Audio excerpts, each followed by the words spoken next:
So, hello, welcome back to our YouTube channel Study with Fun SP. So, कैसे हैं आप लोग? आज हम अपना क्लास 11th का जो हम चैप्टर कर रहे थे सेट्स, उसका सेकंड चैप्टर स्टार्ट करने वाले हैं, ठीक है ना। तो हमने सेट के अंदर पढ़ा कि सेट कहते किसे हैं, सेट की रिप्रेजेंटेशन कैसे करते हैं, या सेट को हम दिखाते कैसे हैं। तो आज के जो लेक्चर में हम बात करने वाले हैं, सेट ही चल रहा है हमारा, सेट्स। आज का जो लेक्चर है उसमें हम बात करने वाले हैं टाइप्स ऑफ सेट्स की। बात करने वाले हैं आज टाइप्स ऑफ सेट्स की, कि जो सेट्स हैं वो कितने टाइप के होते हैं।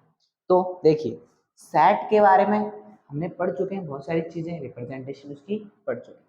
सेट जो है, यहाँ पर हम जो सेट पढ़ने वाले हैं, पहला पढ़ने वाले हैं एम्प्टी सेट, दूसरा एम्प्टी को ही हम क्या बोलते हैं, नल सेट भी बोलते हैं, एम्प्टी या नल सेट, एम्प्टी या नल सेट।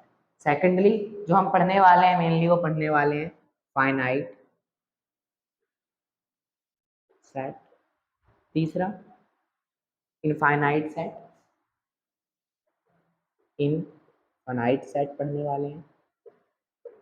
क्योंकि पढ़ने से पहले हमें चीजों के बारे में पता होना चाहिए कि हम क्या पढ़ने वाले हैं। और लास्ट जो पढ़ने वाले हैं चौथा सेट, वो है हमारा इक्वल सेट। सो क्लियर है आपको कि हम कौन कौन सी चीजें यहाँ पर भी पढ़ने वाले हैं। सबसे पहले जो हम पढ़ने वाले हैं वो पढ़ने वाले हैं अपने सेट के बारे में, टाइप्स ऑफ सेट्स में एम्प्टी सेट। इसका आप स्क्रीनशॉट ले सकते हैं। बट एम्प्टी सेट नाम से ही पता चल रहा होगा कि एम्प्टी का मतलब क्या होता है, खाली, खाली बिल्कुल, जिसके अंदर कोई भी एलिमेंट ना हो। The set in which the set in which have the set in which number of elements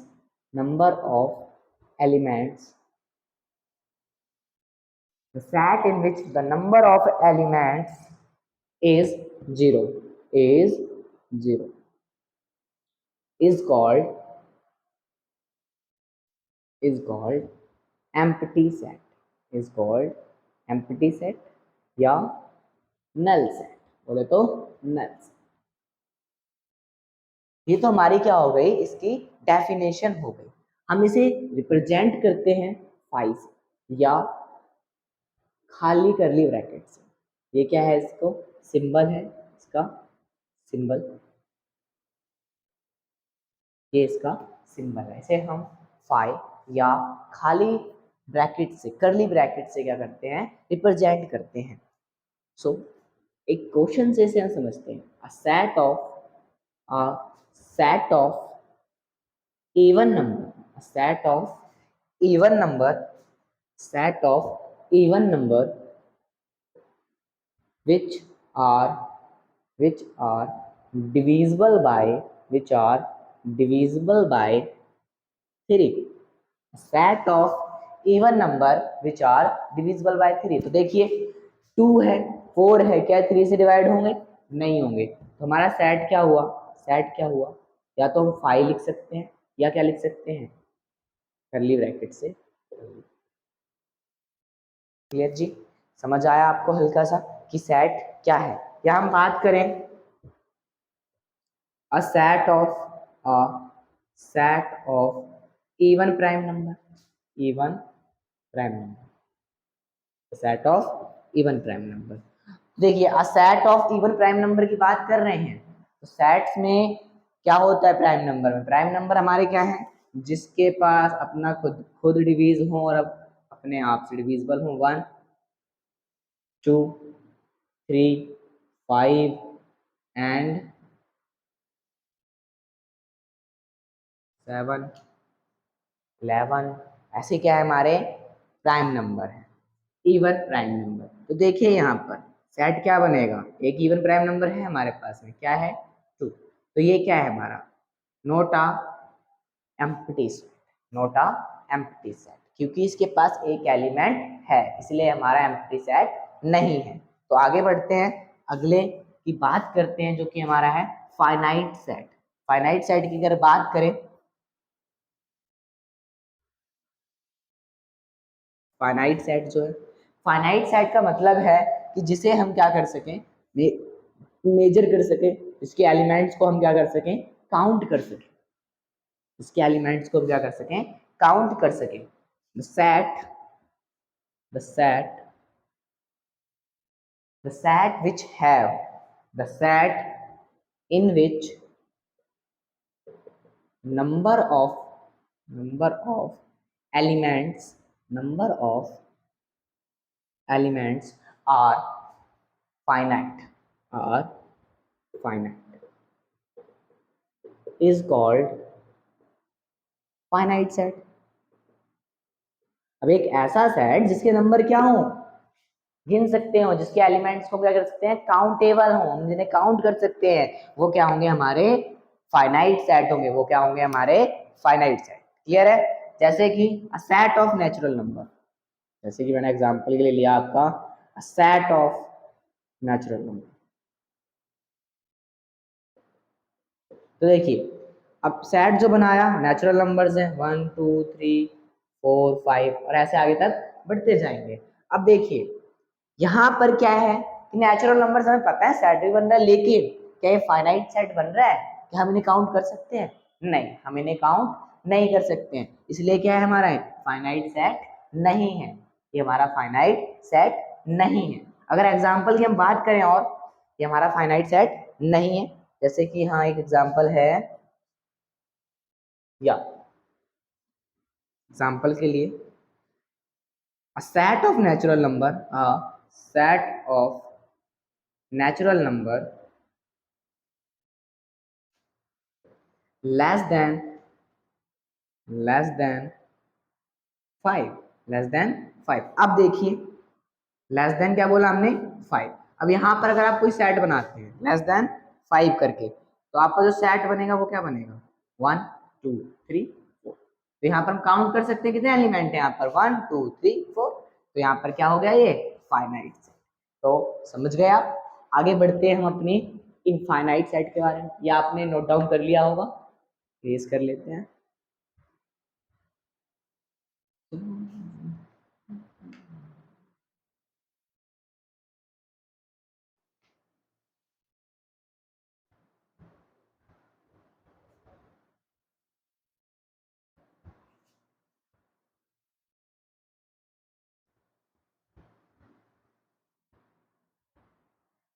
अगला हम बात करते हैं अपने इनफाइनाइट सेट के बारे में। तीसरा जो हमारा सेट था वो है इनफाइनाइट सेट। इनफाइनाइट का मतलब आपको पता ही है, अनंत तक। क्या है मतलब, अनंत तक। The set in which the number of element is not finite, जिसके पास नंबर ऑफ एलिमेंट्स क्या है, फाइनाइट नहीं है, काउंटेबल नहीं है, उसे हम बोलते हैं infinite set is called infinite set. ये क्या हो गया हमारा इनफाइनाइट सेट। जैसे एग्जांपल के लिए अ set of natural number, so natural number हमें पता है 1 से स्टार्ट होते हैं, बट उन्हें हम काउंट नहीं कर सकते, है ना। तो ये क्या हो गया, सेट ऑफ नेचुरल नंबर क्या हो गया हमारा, इनफाइनाइट सेट हो गया। तो हम कुछ एग्जांपल्स की बात करते हैं यहाँ पर जो बुक से उठा रहे हैं, या जैसे आपको बताना है कि फाइनाइट सेट है या इनफाइनाइट सेट है। क्वेश्चन है सी, अ सेट है C, set of letters in English alphabets, एक सेट जो इंग्लिश अल्फाबेट्स में आता है। तो बताइए काउंटेबल है या नहीं, काउंटेबल है मेरे हिसाब से, तो ये 26 अल्फाबेट्स होते हैं हमारे पास। सो सी इज इक्वल टू क्या हो जाएगा, ए बी सी, ऐसे ऐसे करके हम जेड तक जा सकते हैं, लास्ट हमें लास्ट नंबर पता है। तो ये कौन सा सेट हुआ, इनफाइनाइट सेट या फाइनाइट सेट, कौन सा हुआ? Finite set, finite set. या और एग्जांपल लेते हैं, एक एग्जांपल, एक सेट है, a set natural number, set है हमारा natural number, natural numbers which are divisible by, which are divisible by 5। एक नेचुरल नंबर्स का सेट है जो 5 से क्या है, डिविजिबल। तो देखो 5, 10, 15 ऐसे क्या होगा, इनफाइनाइट तक जाता रहेगा। तो ये क्या है हमारा, एक इनफाइनाइट। क्लियर? अब आगे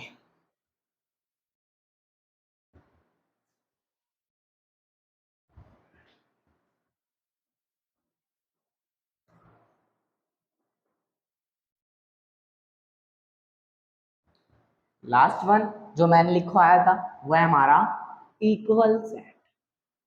इक्वल, इक्वल सेट से पता ही चल रहा है, उसके नाम से ही पता चल रहा है, जिसके अंदर एलिमेंट्स क्या होंगे, दो सेट, ऐसे सेट जिनके पास एलिमेंट्स क्या होंगे, same, number of elements are same.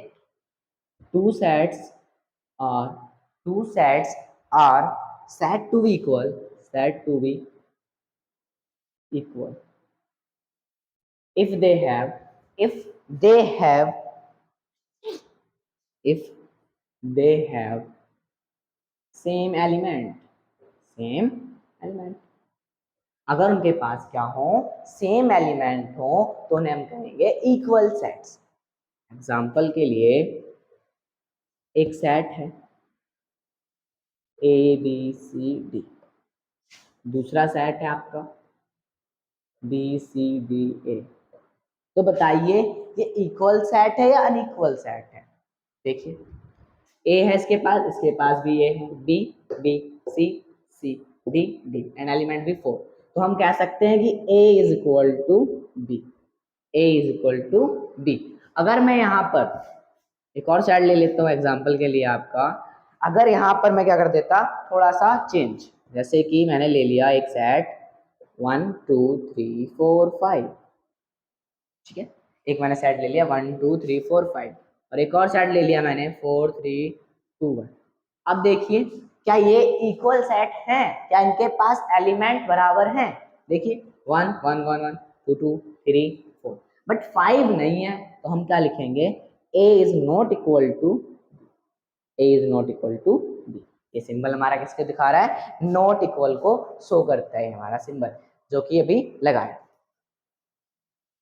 और एग्जाम्पल्स की थोड़ी सी बात करें, अगला एग्जाम्पल जैसे कि एक सेट है जिसके अंदर आपके एलिमेंट्स हैं 2 एंड 3, 2 एंड 3 एंड एक बी सेट है जो x x such that x x such that x is a, x is a solution of, solution of x square plus 5x plus 6 is equal to 0।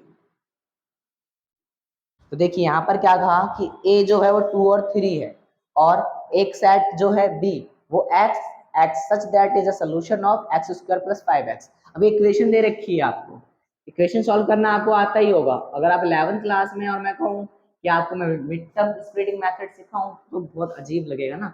तो इसे तोड़ लीजिए जल्दी से, x square plus 3x plus 2x plus 6 is equal to 0। ये 5 है आपका, common ले लीजिए, x कॉमन आया तो x प्लस 3 आया, ऊपर से आपने 2 कॉमन लिया तो x plus 3 is equal to 0, x plus 2 आया, x plus 3 is equal to 0। So x की वैल्यूज क्या आई, -2 एंड -3, x क्या आ गया हमारा -2 एंड -3। अब देखिए यहाँ पर क्या दे रखा था 2 और 3, और यहाँ पर क्या है -2 और -3, तो हम क्या कहेंगे, a is not equal to b, a is not equal to b। Clear है आपको?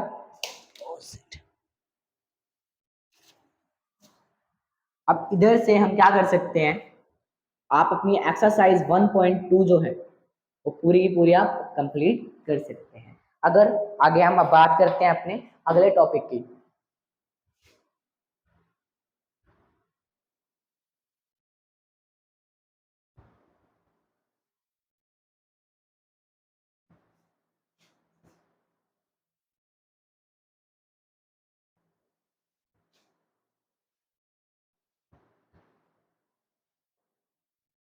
हम बात कर रहे हैं अब सबसेट्स की।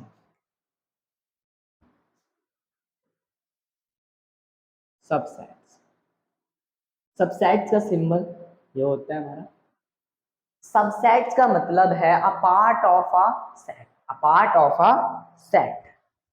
जैसे कि अगर इसकी डेफिनेशन की बात करें तो हम कह सकते हैं set A is the set A is set to B set A is said to be the subset of B, the subset of B. If B have all elements of set A, if set B have all elements of set A, so हम क्या कह सकते हैं, वो subset है A subset क्या है B का, A सबसेट है B का अगर B के अंदर A के सभी एलिमेंट आते हैं। और यहाँ अगर उल्टा कहा जाए तो B क्या होगा, B सबसेट नहीं होगा A का, B सबसेट नहीं होगा A का। एग्जाम्पल के लिए एक आपका सेट है 1 2 3 4 5, एक और सेट है आपका B 2 4 6 2 4 5।